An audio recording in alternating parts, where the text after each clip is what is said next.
And we're back. Hello, hi, everybody. How are you feeling? Um, which station are you on? Like, I probably for this episode, I'm probably gonna call it a UDO a couple times. Like, just go with it or not. Okay. So, which station on your UDO are you on? Have you already started noticing anything new? It's fine if not. We've only just begun. I'm in no rush. And we know that I will talk. So let's kind of like get into this a little bit. I think first, I think taking the first step or asking the question and opening yourself up to get to know yourself better is already going to do wonders. So if you don't write a letter, if you don't keep listening, I think allowing it into your awareness that maybe you don't know yourself fully is enough. Like mountains will move because of that. And I can guarantee that there are signs all around you that are inviting you to yourself. Which is why I can so boldly say things like, or why I'm willing to so boldly say that you might not know yourself very well. It's only for the best.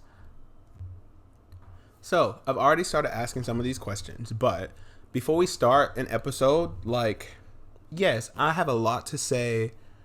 I recommend books and post all kinds of fun things, but more than any particular resource, I really just want you to connect with yourself. I'm gonna crack some jokes, so I imagine that you might walk away feeling like, oh, like that was fun. But before we start, I want you to kind of check in with where you are with like your vibration, so like your mood, your energy, kind of like how you're feeling, if you're rested, if you're satisfied, at ease, or angsty, or frustrated, or mad, and then kind of identify where you want to be when we finish. Not to sound spooky, but I am very, very careful and intentional about the state that I'm in whenever I'm recording episodes and whenever I'm preparing stuff. So just think of this as like this container, this as like a shopping center of moods.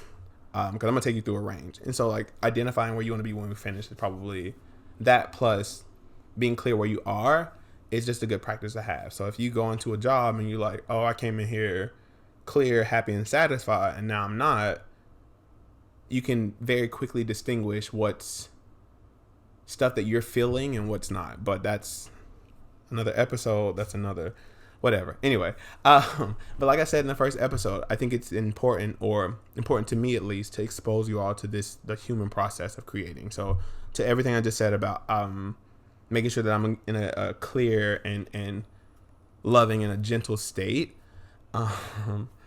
It's the reason why I'm a little bit late. That, and also I'm doing a lot of this for the first time, so I'm getting my sea legs and I'm developing my rhythm. And it's like every time, and this is I won't say it's a good lesson, you can judge it, but I think it's every time I do something for the first time, it gets easier and easier. So like just meeting that resistance to create is gonna happen. And so I think for me, especially with this stage of my life, I'm always asking myself, or being presented the question. Well, not always, but if I'm not careful with my own energy and with my own routine and my own needs, like I'll forget to eat. I have to then ask myself the question, show up on time or show up clear? And it's total, and mainly with stuff. No, never mind. I was about to give a caveat, but that's a lot. But show up on, and it's not all the time, but it's like if I am off or I haven't been tending to myself, it's like, okay, you can get there when you said, and let the chips fall where they may, and they will fall, or show up clear. But anyway, moving on. Like I said, I'm going to remind you, so I need you to hear it again and again and again. You are creative. I don't care what your job is. I don't care what your background is. You have the ability to take an idea and bring it into form, or at least partner with people who can help you bring these things into form. So you're creative, you're multi-talented, you're not just supposed to be one thing. Like you don't have to have your role or your career be multi-hyphenated, but you might have a 9 to 5 that you love, and then, I don't know, brew beer in your house, but you're multi-talented. You're powerful. I don't care what your bank account say. You have agency, you have the ability to decide, you're capable. So you are only dreaming of things that you have the skills, wherewithal, or connections to create. You're incredible. I can't believe you're here with me. I mean, whatever. And you're loved. Like, Mm, it's a lot to say there, but you're loved, even whenever it doesn't seem like it. And I know that it is easy for it to not seem like it. So I'm not saying anything that is just out the way. Whew. So let's get into it. Let's chat. So in the first episode, I came out swinging. I said, you don't know who you are. You just out here doing stuff, hoping it work. I'm kidding. But that we might not know ourselves fully in the benefit of this. And I feel like if you make a claim like that, and you come with some of the density that I had to set the foundation with the first episode, it's like, okay, I need you to follow. You keep talking about ease and play, and now you're doing all the talk about religion. I need you to lift me up and give me some tools, give me some ways to kind of figure this stuff out. So like I said, very, very good that you may or may not know yourself as well as you could. Let's do something with that. So in the first episode, like I mentioned, as a kid, you are developing millions of neurons a day. And so neurons are the building blocks of the brain. And so essentially, in a manner of speaking, everything, because of your perception and how you like experiencing stuff. But millions of neurons a day, and then you were pruning. So you were getting rid of the neurons that you didn't need. I really hate learning that because I could have used them. But with all of those, with such ease of mental connection and the pace at which you were mapping out everything, the things that you were really interested in, you were very interested in. Because as a kid, you had more mental resources that were dedicated to each of these tasks. And also, you didn't have bills and responsibility and all this silliness to kind of worry about. So the things that you liked are still in there. Like, they are in there deep. They're just kind of like hidden under a few decades of conditioning. But because that time period is so foundational, that's all you really are. Or at least we can say that's maybe who you truly are. Like what feels honest and authentic and like alignment to you. I would venture to say that life feels hard, and I've lived this, so I get it. Life feels hard because you're trying to remember your lines. We grow up, we learn all this stuff, and then we have to remember it. I can do this. I can't do this. I'm a black man, so I can't like pink. I have to seem tough. I have to hum, whistle, or smile really big so women feel safe around me. Anyway, and so in trying to remember all of that, I don't get to just show up and be myself. And then I have to pay bills. Then I have to sleep enough, and then remember to eat, and then in whatever time I have left, which is none, to find some hobbies to do. And then I'm seeing a lot of us realize that we don't have hobbies and then learn those hobbies, either beat ourselves up because we're bad at it, try to market it and capitalize off of it. It's just too much. It's just too much. So millions of neurons a day as a kid, that's who you are. We can get back to that. And you have wells, pools, that's of you that we haven't touched yet. And I can't wait to see it kind of happen in the world. The letter to yourself. So like I said, if somebody ignored me, and be gentle here because this could fall like a rock. If I'm in a conversation or if I'm in a public setting and somebody has ignored me for 28, 29 years, I just won't speak. I'll just chill. Like, if I have to be here, and our inner children kind of do, if I have to be here, I'll just be quiet. You got it. Go on, girl. Do your show. So I think it's important to at least energetically write a letter to yourself, inviting yourself to guide you. Because if I were to have a kid and ignore them, I'm not going to be mad whenever they're quiet. I'm like, okay, what is your perspective here? What do you think about this? Like, does this job opportunity feel right to me? Does this relationship feel right to me? Does this city feel right to me? And then going back to that essence where you weren't concerned when you were 2 years old. No, that's a no for me. I'm not doing that. And I don't care what the punishment is. It's like getting back to that process. So like I mentioned, all of this is new. And so I'm learning, and please take this. I'm learning that as I'm doing this for the first time, I'm adding resistance, and it's unconscious, but I'm adding resistance because of fear, nervousness. Is my voice going to sound right? Is the setup right? The whole thing. And so that's mind. That's mine and everything I've learned about other people's expectations, about being a little lispy, like the whole thing. But then I notice that whenever I sit down, like just now, it comes easy for me. It comes quick. Like the things that I want to say just kind of arrive. And that's me coming from heart. And so I want you to know whenever you're approaching your creative projects, when you're approaching, and by creative, I mean translating it from your idea to the real world. Like at work, I was creative.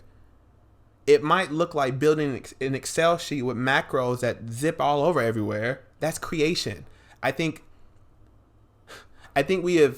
our societies have misoperationalized creativity to mean like only artistic pursuits, and then they've denigrated them and say that's ridiculous, don't do that. But we're gonna determine you what the creativity and the art that is important is, and we're gonna sell it to you, and we're gonna bring it back to you every 15 to 20 years because we don't need your ideas. I told you it was gonna be ranty and rambly, but we're gonna get back.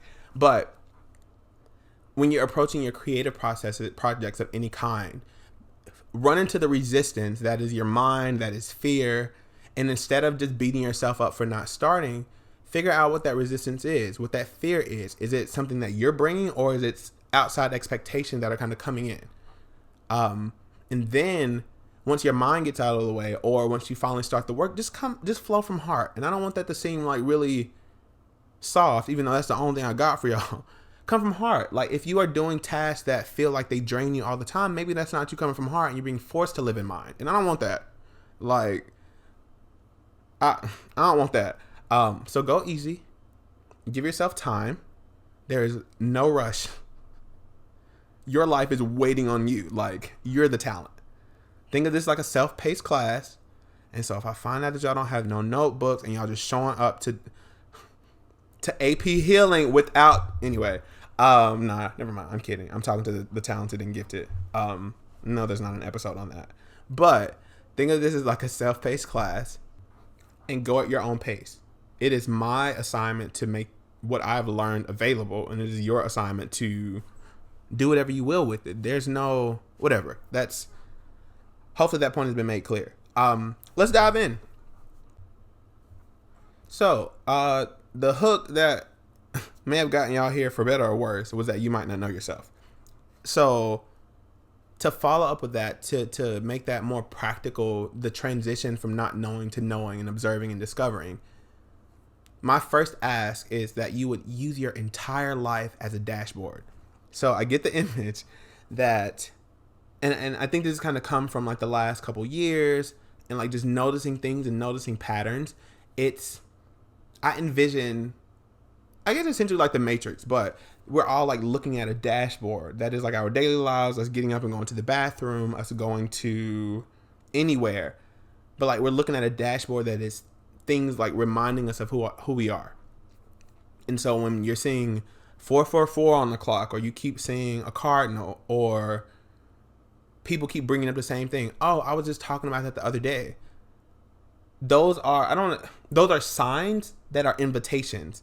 And so if you were to take the notebook that I assigned in the syllabus and like just record all of those signs, you might very quickly notice a pattern and get a narrative that is very specific to you, that is like leading you somewhere.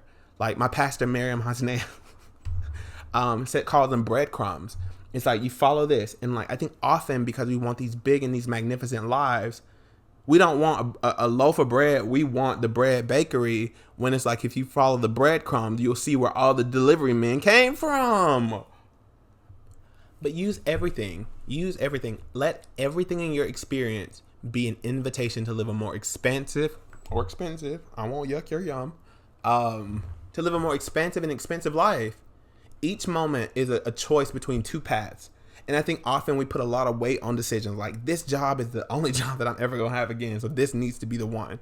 Instead of, again, going back to the top, you have the ability to choose. And so our lives are composed of the choices that we make. No one moment is going to be the end all be all of anything. And so allow yourself time to choose, allow yourself the ability to choose, and let everything that you're coming across and regularly seeing be the data that you use to kind of influence your decision making.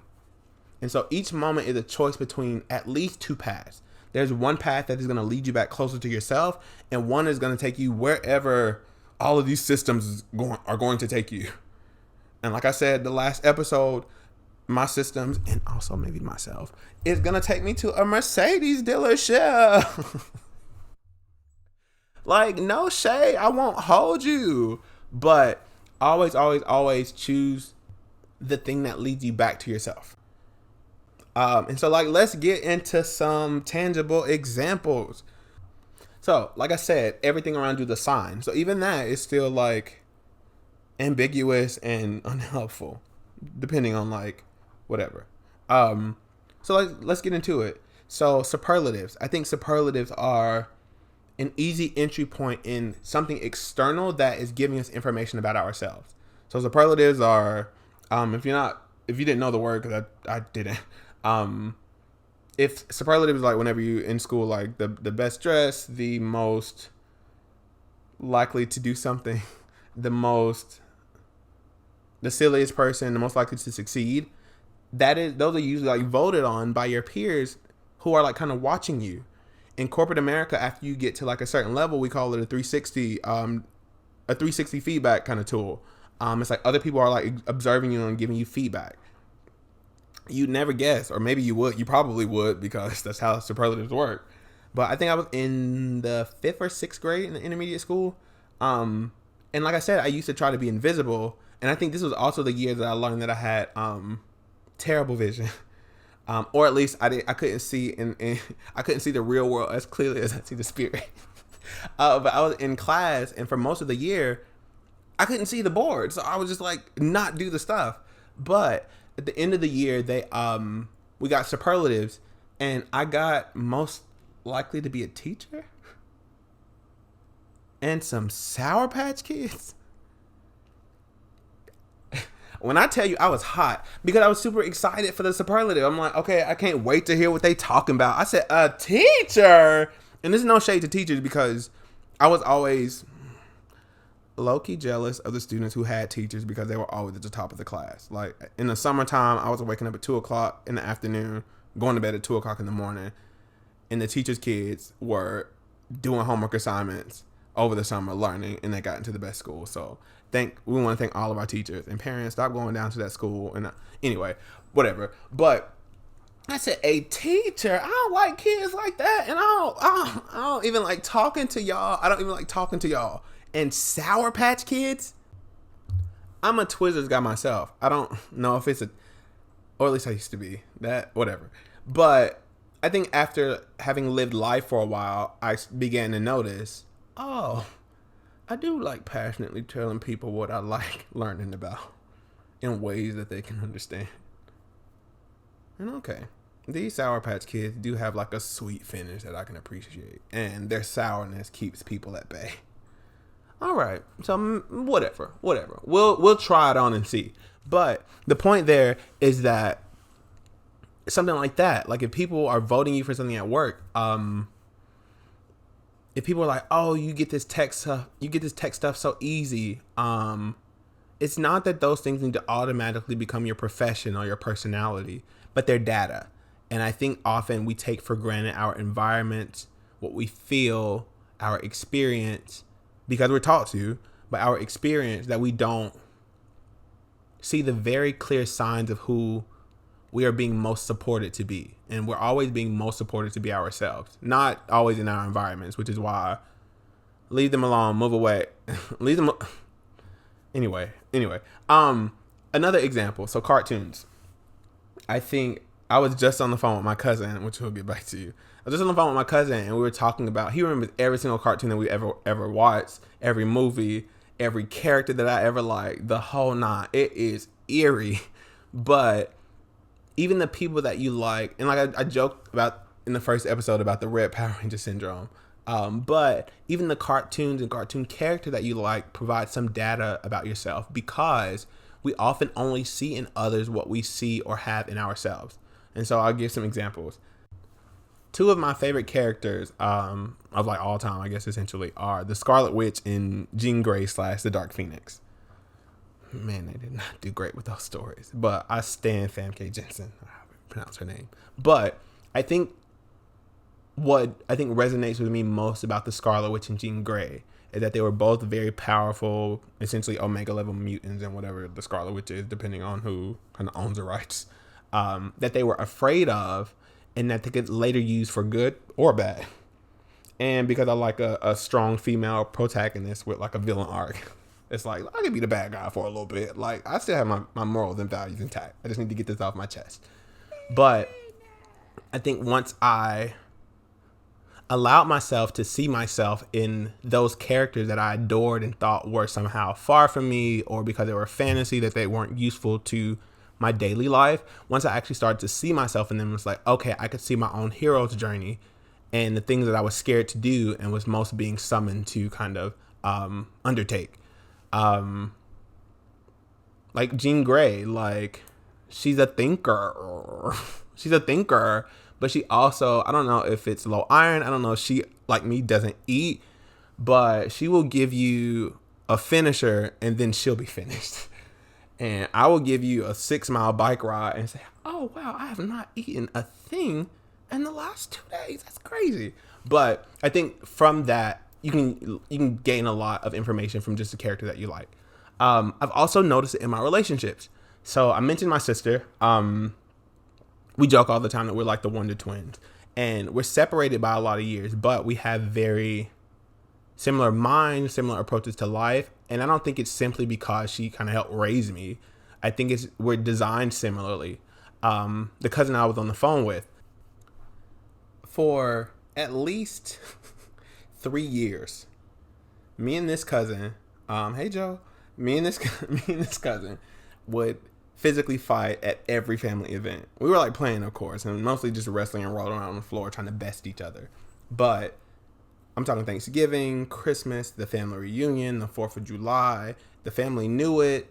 They anticipated it. They said, okay, they're going to see each other and it's going to happen. We don't know when. Somebody's going to bump somebody and it's going to turn into a fight. We broke my parents' sofa. Yeah, I'm going to stop. Let's just stop there. Let's just say that there are bodies buried and I won't say where. But another duo example similar to with my sister, I think about Nefertiti from Nefertiti and Anaxinamun from The Mummy, whichever one, with whatever that man's name is. Sorry to dismay.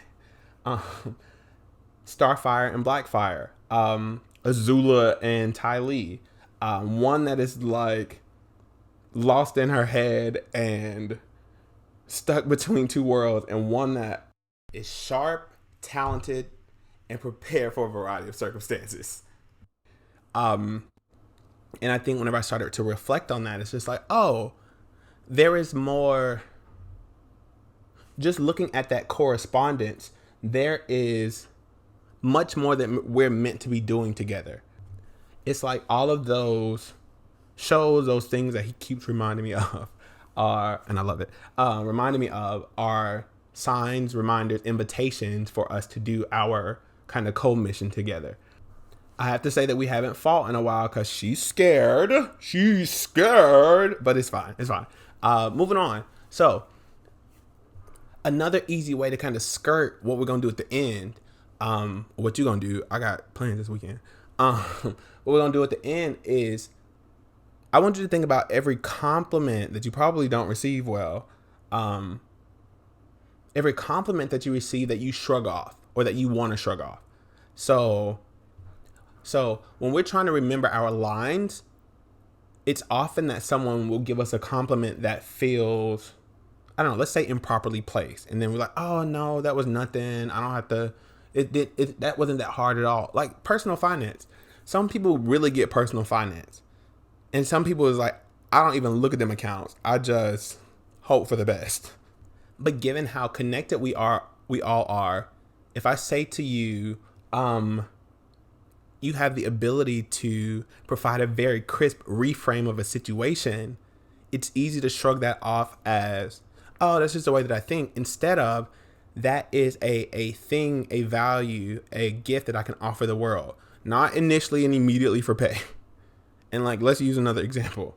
If somebody is just musical and they're just rock all the time, I'm gonna get hell for that.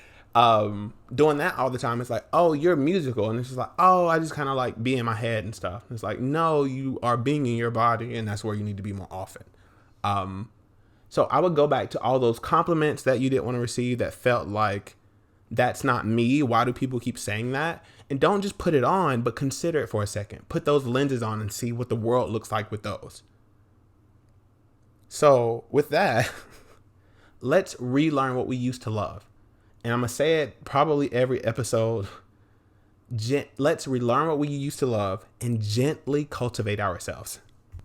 When people are talking about reparenting, think about if you had the opportunity to reparent your gifted 7-year-old self, how might you do it? And so do it gently, because then you'll get to receive your gifts. And by gifts, the things that you're naturally good at, the things that you're most passionate about, that will make you work your main job, or what could potentially currently be the most draining thing for you, quickly, because you want to get back to the other thing that you love. But don't capitalize yourself. Don't take a hobby for weaving and then say, okay, I need a weaving business. At least not immediately. It's okay if you make money off of what you then find, because ultimately the goal is to have a life that's fully aligned. But if you start with an end product, capitalism, she's tired and over. Let her be. Like, I get it. We have to pay bills, and I'm not coming in here to say this system is better than this system, because like I said, or maybe I didn't say it, but my thing with religion and schooling and affiliations and groups, they're all fine until you start adding an energetic charge that you're willing to fight for. At that point, we have the Crusades. Yeah. So capitalism, she's finished. Forget her.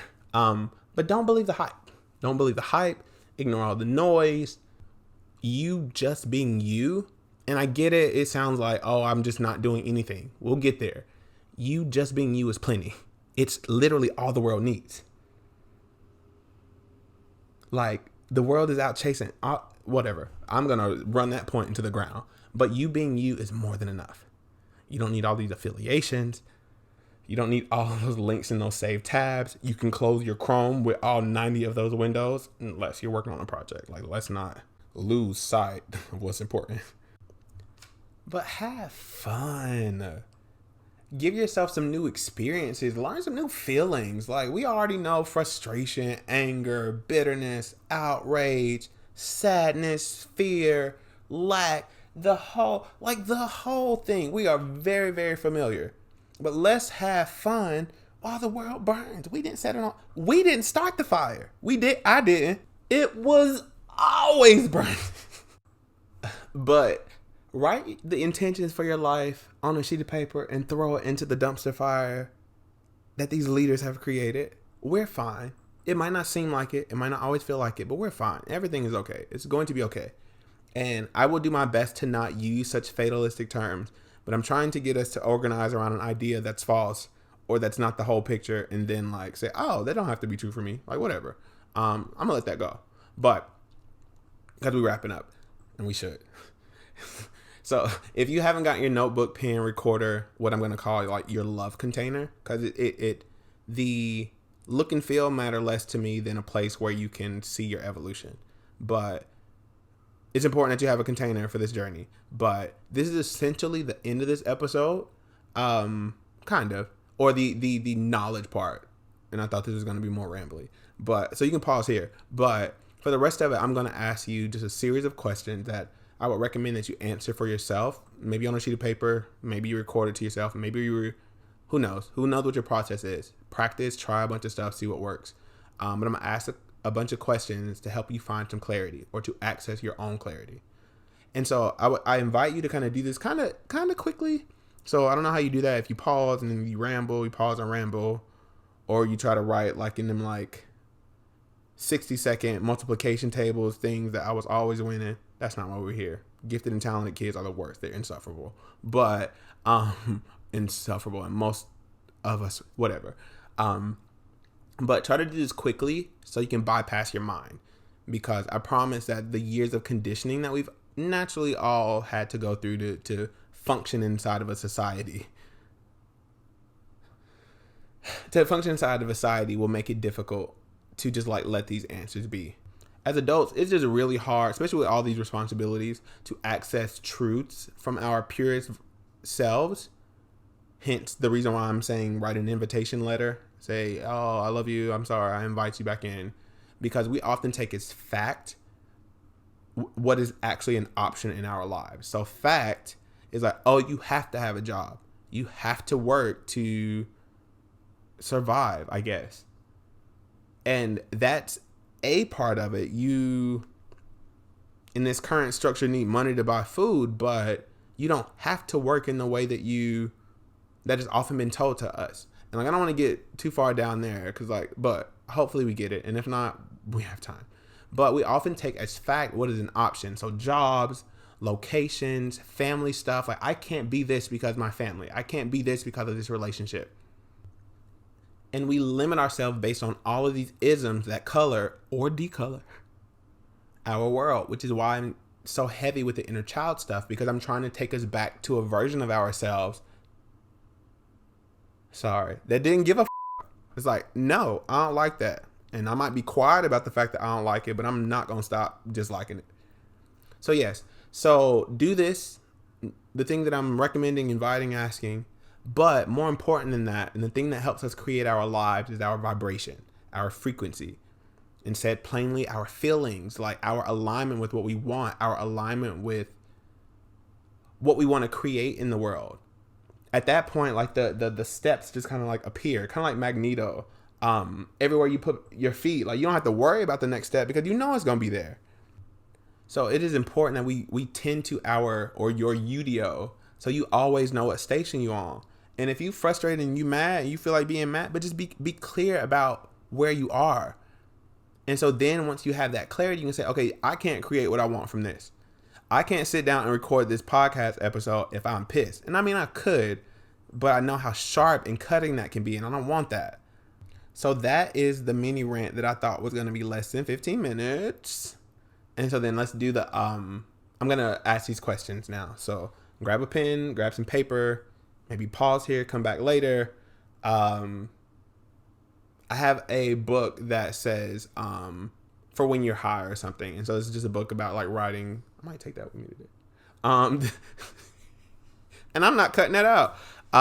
It's a book about like learning about yourself, or like answering questions when you're high.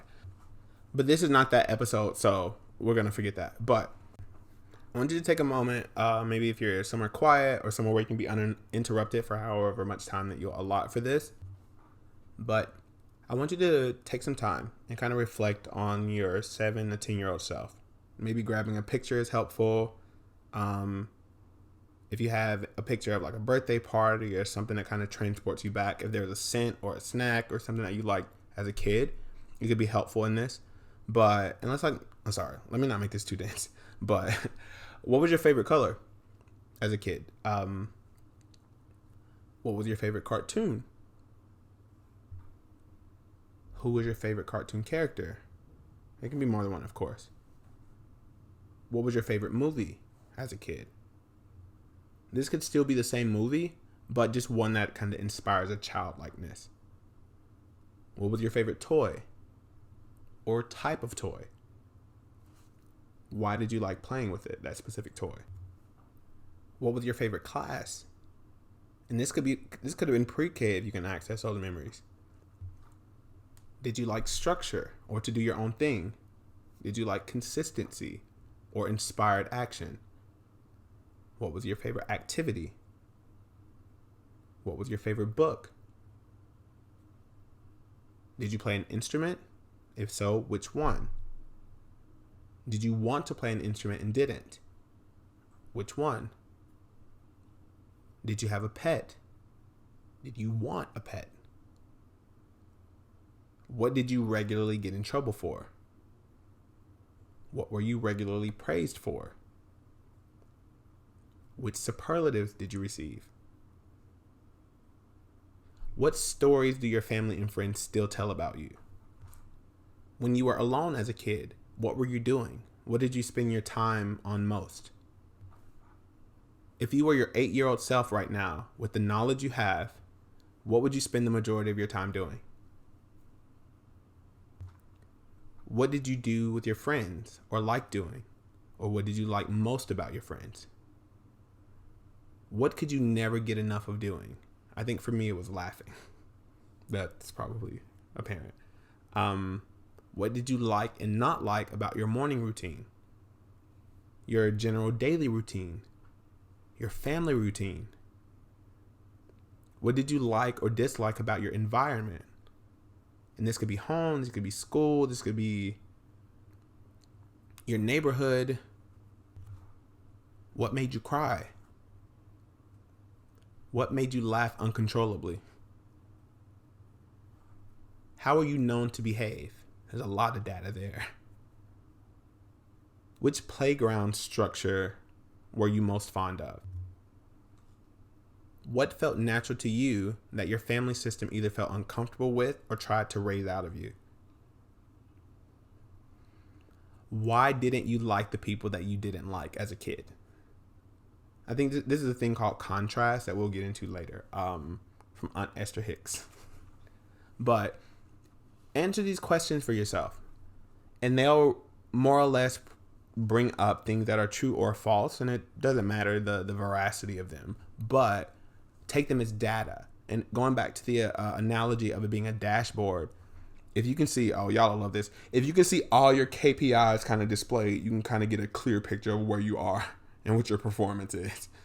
You'll know if it's tens or if you get chopped, diced, and minced up on that floor. Anyway, and ask a friend. Take a few of these questions and ask your friends. And even better, you'll get extra credit for this. None of this is graded, but somebody gonna get something at the end. Go do it. Like, I don't want y'all to sit like we do with podcasts and just sit. We don't take any notes. Not that we should, and we don't do anything and we don't change from it. Like, we are being invited every single day to more aligned and I always hedge because people resist it, but easier lives. We just are. And you can believe it or not, or just watch me, but I'm done with hard labor. But go do the thing. It's why I have trouble sitting down. I would much rather be doing activities. So I'm going to ask myself a few of these questions again, and I'm going to go do something this weekend. And add your own questions. Like, this is a lifetime dance of not only getting to know ourselves, but creating ourselves. And let yourself be the author and not somebody else. Because they are in the writer's room. Never mind. Let me go. Let me stop. So go at your own pace. Trust that you already know the way. Close your eyes and just start walking and you'll bump into yourself. But be curious, be gentle, and have fun. You are not a job unless you're a city girl. And with that, I love y'all so much. On the next episode, we'll go into some more tools and some more practical ways to lean into that curiosity. We're going to dispel some lies because that's what I'm here for. And more importantly, we're going to create lives that we really enjoy and love. So I hope that you all have a fantastic whatever dispensation of time y'all are listening to. So that could be week, weekend, month, holiday season. Yeah, and I will see you next time.